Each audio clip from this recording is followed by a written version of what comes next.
Alors ici, c'est le numéro 35, 36. Voyons, 35, qu'est-ce qu'ils disent? Pardon, je vais continuer. 2 secondes.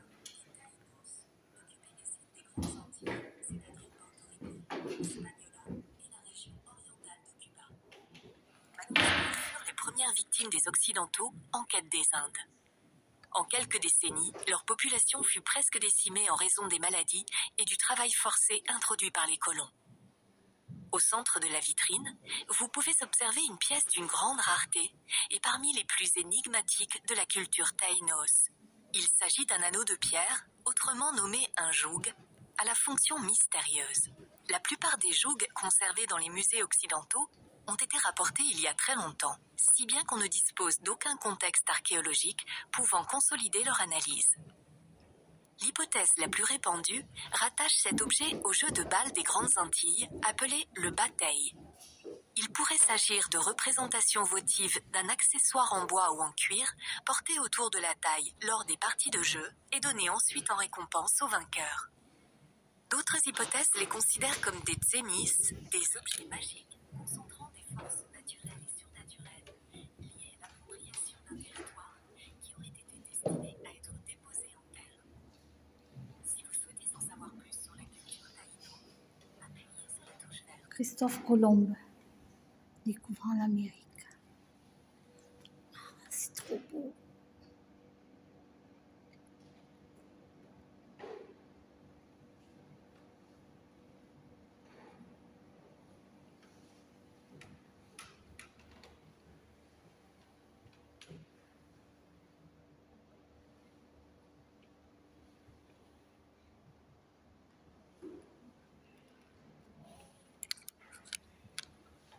Dans le monde précolombien, les plumes n'avaient pas seulement une valeur décorative.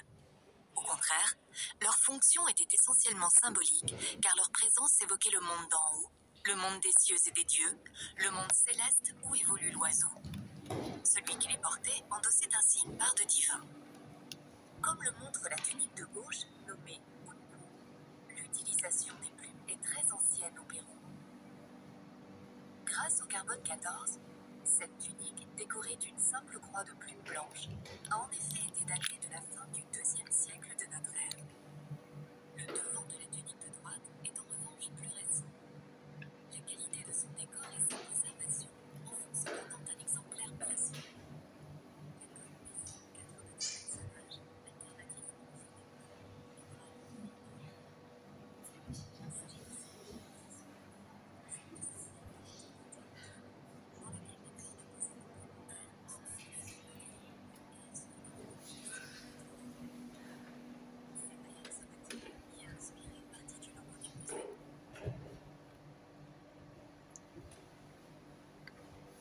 Les tableaux des Andes réunis dans cette salle vous permettent de mieux comprendre comment les artistes du Pérou ont intégré dans leur production des références au passé précolonial. Cette revendication culturelle et même sociétale s'observe d'abord par des allusions discrètes, puis beaucoup plus marquées aux anciennes croyances. Sans pour autant rejeter la nouvelle religion qui est désormais la leur, les artistes couchent sur la toile la réalité d'une conversion rapide et forcée qui n'a pas occulté une histoire plurimillénaire. Les représentations d'oiseaux ou de plumes en sont les symboles les plus récurrents. Exposée au fond de la salle, l'apparition de la Vierge de Caïma a été peinte à Arequipa au XVIIIe siècle. Au premier plan de la composition, vous pouvez voir des Indiens agenouillés, portant l'habit traditionnel ou unku. Quant à la Vierge Marie et à l'enfant Jésus, tous deux ont la tête ornée de hautes plumes colorées, une habile et sobre référence au passé ancestral. Comme vous pourrez le remarquer dans un autre tableau, le Jésus de Nazareth avec les anges, l'omniprésence des plumes décorant les personnages n'est pas non plus fortuite.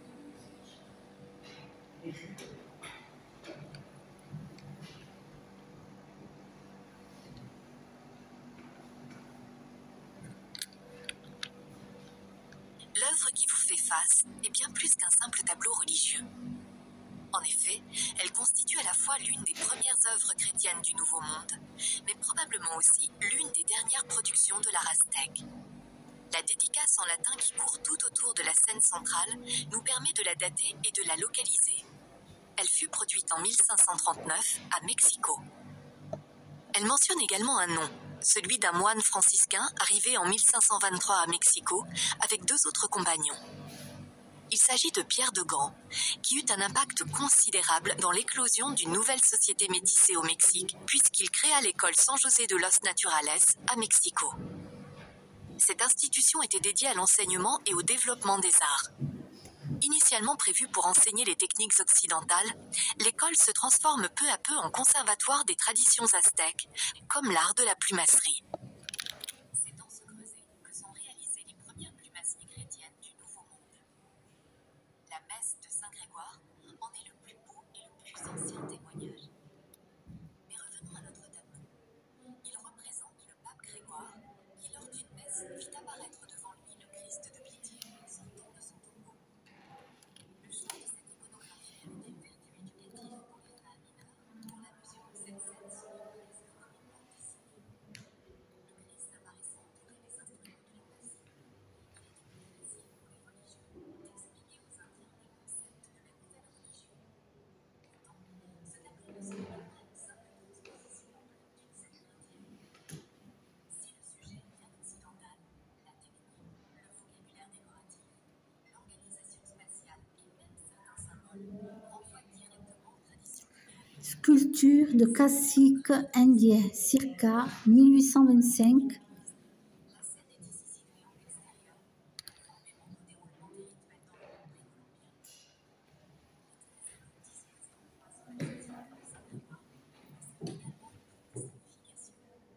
S'ils évoquent naturellement le Christ et les 12 apôtres, ils peuvent aussi suggérer les traits sûrs de la cosmologie aztèque. Mexique, Côte du Golfe. Alors, culture Mouradat, donc 600 ou 1500 après Jésus-Christ.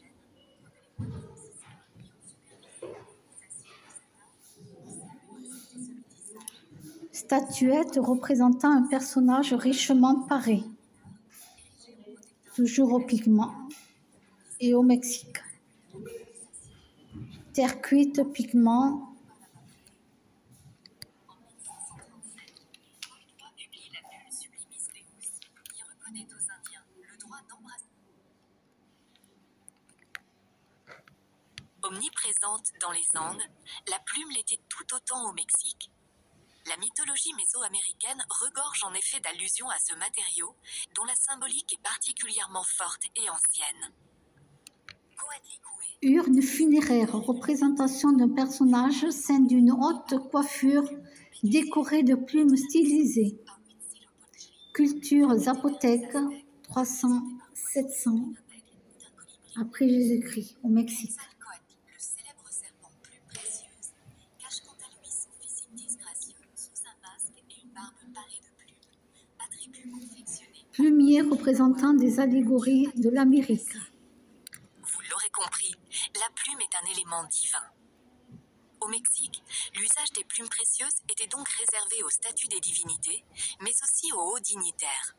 Elles ornaient les présents diplomatiques, servaient à la confection des vêtements de cérémonie des dirigeants, accompagnaient les guerriers au combat et constituaient une part essentielle des tributs Il y versés a par les des cités plumes, mais il n'y a conquises. pas de lumière. Dans les 3 premières petites vitrines en enfilade, vous pouvez admirer plusieurs exemples de statuettes de différentes cultures mésoaméricaines. Qu'elles soient issues des cultures mayas, totonaques, zapotèques, toutes portent des ornements de plumes plus ou moins stylisés. Au Pérou, l'art du textile est si ancien qu'il aurait même précédé l'apparition de la céramique. L'usage de la laine de lama ou d'alpaga fut vite privilégié en raison de ses qualités thermiques, mais aussi de son aptitude à être facilement teinte. Les vêtements andins étaient de conception assez simple. Les bandes de tissu obtenues sur de petits métiers à tisser transportables, comme ceux présentés ici, étaient cousus ensemble sans découpe. Seules les emmanchures et l'encolure étaient laissées libres. Vous pouvez voir dans la vitrine quelques outils liés au tissage, comme des couteaux de tisserand destinés à tasser les fils, ou encore des fuseaux. Le vêtement masculin était constitué d'une tunique rectangulaire, portée directement sur le corps, appelée unku, et recouverte dans le dos d'une cape. Les hommes étaient chaussés de sandales de corde ou de cuir et arboraient sur le front un bandeau de tissu ou un bonnet. Les femmes se drapaient quant à elles d'une ample pièce de tissu rectangulaire dont les pans étaient rabattus sur l'avant et maintenus par des épingles en métal dénommées toupous. Urne funéraire. Une large ceinture enserrait la taille et les épaules étaient couvertes d'une mante rectangulaire dont les pointes se croisaient sur la poitrine. Hommes et femmes portaient également de petits sacs appelés choupsa qui servaient notamment au transport du nécessaire à coca.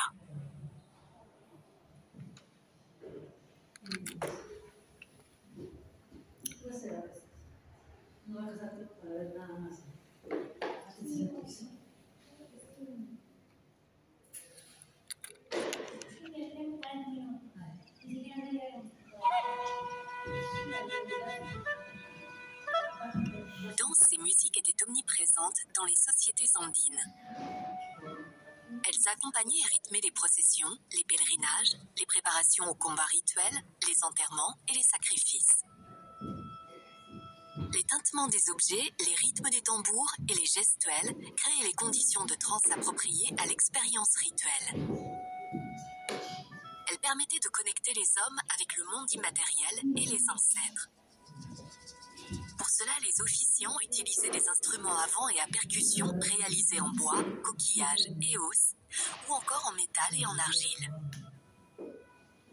Ainsi, tambours, sonnailles, sifflets, flûtes de pan, vases siffleurs et trompettes étaient fabriqués pour les accompagner dans l'exécution des rituels.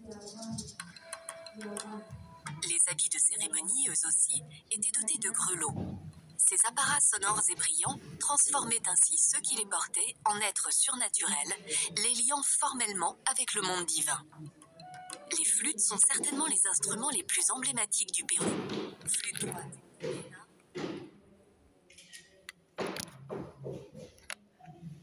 Des représentations particulières se rencontrent souvent sur les céramiques. Il s'agit des scènes dites érotiques. Cette dénomination est souvent même s'il s'avère que ces scènes sont parfois particulièrement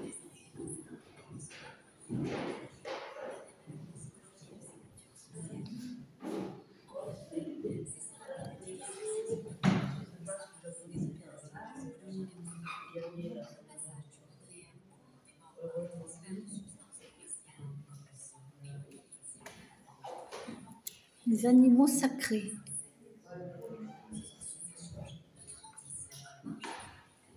Plantes et fruits sacrés.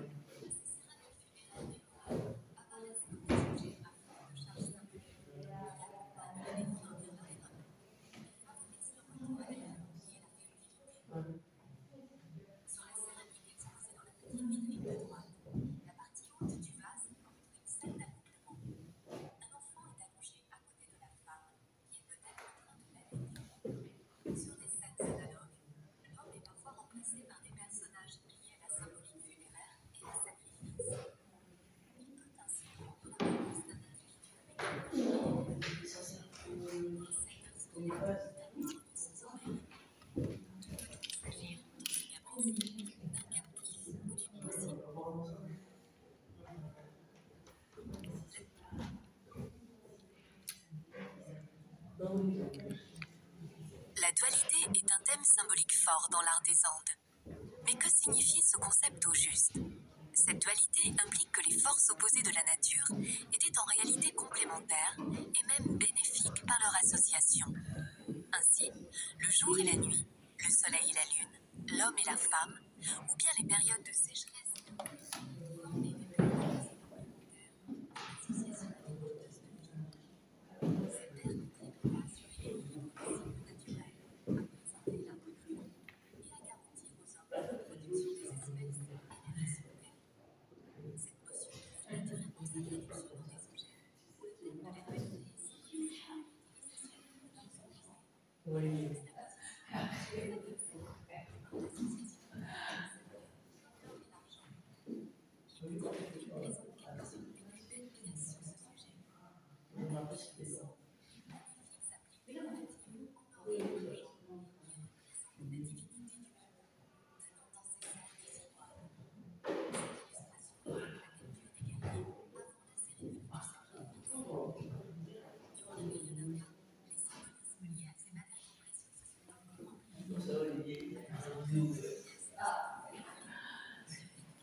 les sacrifices.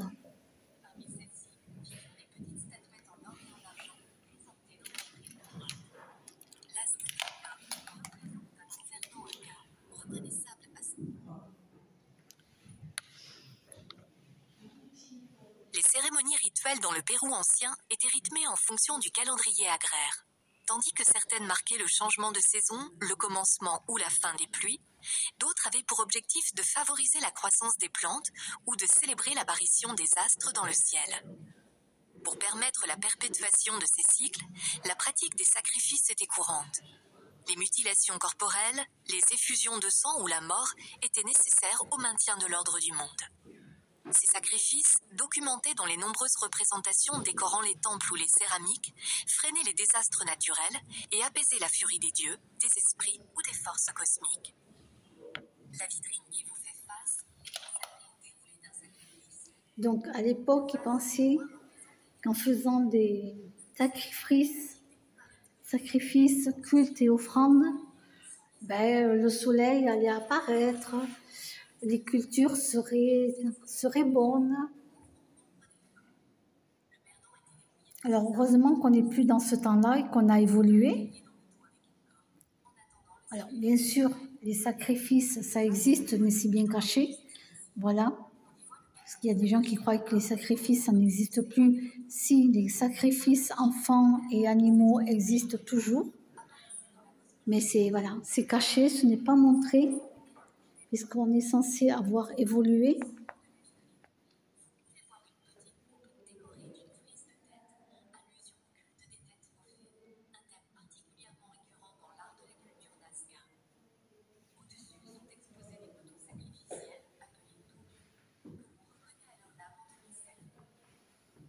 Les êtres hybrides.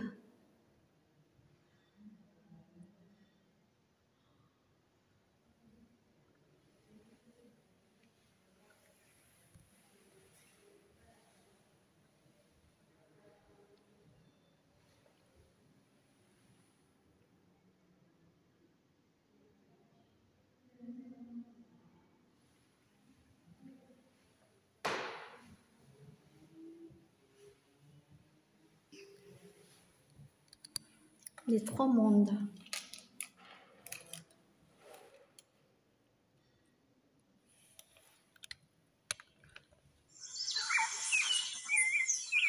Dans la pensée andine primitive, l'univers est formé de trois mondes.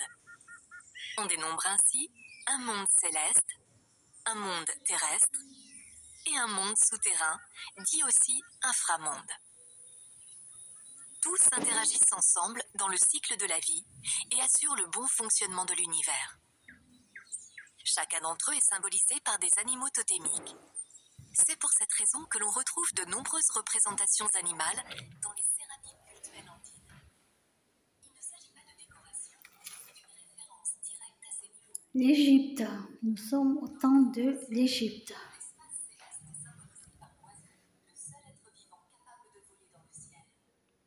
Cet espace est considéré comme un monde divin, habité par des forces toutes puissantes telles que le soleil, la lune, les étoiles, mais aussi la pluie ou le vent, car ceux-ci ont une influence déterminante sur les processus de la vie. Le royaume des cieux est en relation étroite avec le monde d'en bas, lieu où germent les graines et où s'étendent les racines. Oh, ils éteignent tout là.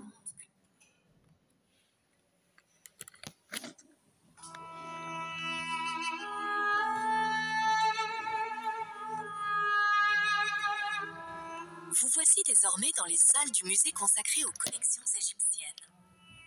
Celles-ci ont été rapportées au début du XXe siècle par un occitan, Charles Palenque, qui se passionna très tôt pour les antiquités égyptiennes. Il entama alors de brillantes études d'égyptologie avant de se rendre au Caire pour participer à plusieurs fouilles. Sarcophage ou cercueil En momiforme. 1904, il est de retour dans sa ville natale, où il est nommé conservateur du musée et auquel il lèguera sa collection personnelle d'antiquités égyptiennes. Approchez-vous de la première vitrine située à droite après l'entrée. Pardon.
terre cuite.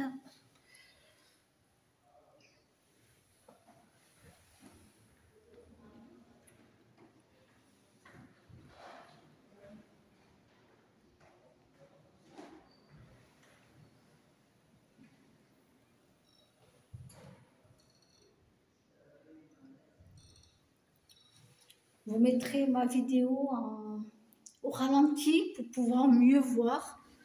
Parce que là, je me dépêche parce que bon, il ne nous restait qu'une heure. Donc, buste de jeune fille, 1873. Eugène Antoine Ezelin, alors 1821-1902, du marbre blanc.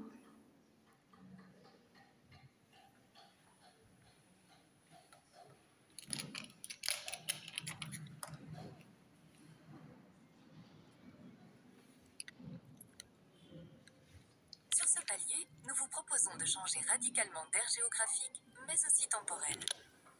Vous voici donc revenu à Auch, mais au cours du XVIIIe siècle.